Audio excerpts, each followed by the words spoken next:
Fitton-Brown, hello to you. Give us your take then on this news. Of course, Yemen was drawn into this conflict. What's your take on where we are now? Well, I think first thing we have to say is that this is wonderful news. It's a very positive development. We've all been praying for a ceasefire for a very long time. We've been praying for the release of the hostages for a very long time. And it does look as if those things are going to happen. And I think your analysis is exactly right, that the first phases of the agreement look as if they will go ahead without great difficulties. I think that the Israelis will redeploy. I think that that they will release the Palestinian detainees. And I think they will allow the aid trucks to start to go in as well. So that's if you like, the immediate phase of the 20-point plan. As you have said, and as several of your guests have said already, it does get more complicated after that. And we have to hope that the momentum from these early steps, and they are important steps, and I think President Trump deserves a great deal of credit for them. We have to hope that the momentum from them will carry us further into this plan. And that's the key, isn't it? It's the pressure coming from the US remaining now. The concern is that once all these hostages are released and President Trump can obviously say what his role was in that and how important he was a part of that process, that he might then move on to other issues, of which there are many, domestically and globally. Well, yes, of course that's always possible. There's a lot happening, and he is engaged in a lot of other issues, both, as you say, both domestic and international. I think where I'm a little concerned, or where I see potential grinding of gears in the plan, is I think the complicated asks are mainly of Hamas. In the sort of second phase, if you like, of the plan. So we already heard some skepticism expressed about the need for international support for a technocratic administration in Gaza. Of course, there's been a lot of skepticism expressed by Hamas about decommissioning of weapons. And then we'll have this issue also of whether there will be an international stabilization force. And so these issues crop up for Hamas sooner than any really difficult issues crop up for Israel.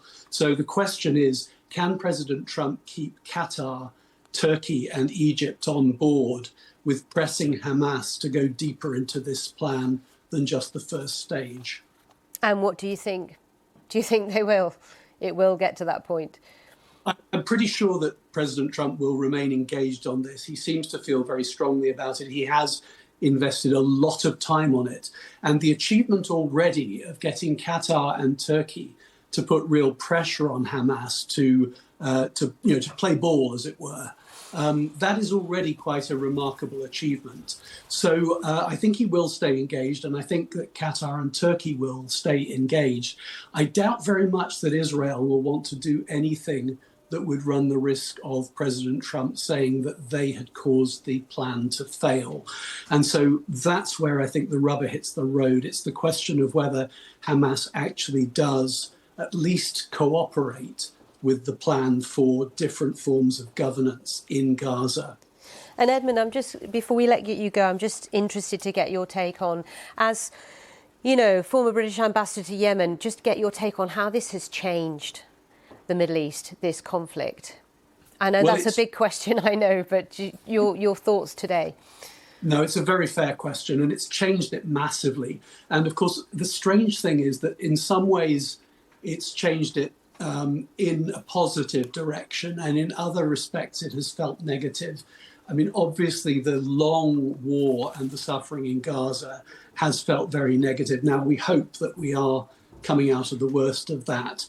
But I hesitate to be overly optimistic that we are on track to a lasting peace between Israel and the Palestinians. And of course, it remains the case that Hamas is still dedicated to the destruction of the state of Israel. So, something needs to change in that respect. But you're asking about the wider picture. And, the strange sort of secondary effects of this conflict. Obviously, Lebanese Hezbollah stepped up their attacks on Israel, and that led Israel to take decisive action against Lebanese Hezbollah, and that has created an opportunity in Lebanon, which is still present. It's possible that we will see Lebanon take back responsibility for its own affairs and stop being pushed around by Hezbollah. That, of course, also had a knock-on effect in Syria. And so we now have an opportunity as well as risk in Syria.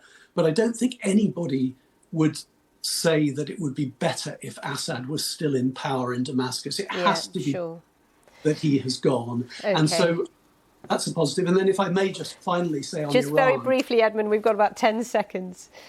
Just to say on Iran that, again, you know, we have real progress on Iran in the sense that the Iranian nuclear program has been neutralised. Edmund Fitton-Brown, it's been really interesting to pick your brains. Thank you. And that is all from BBC.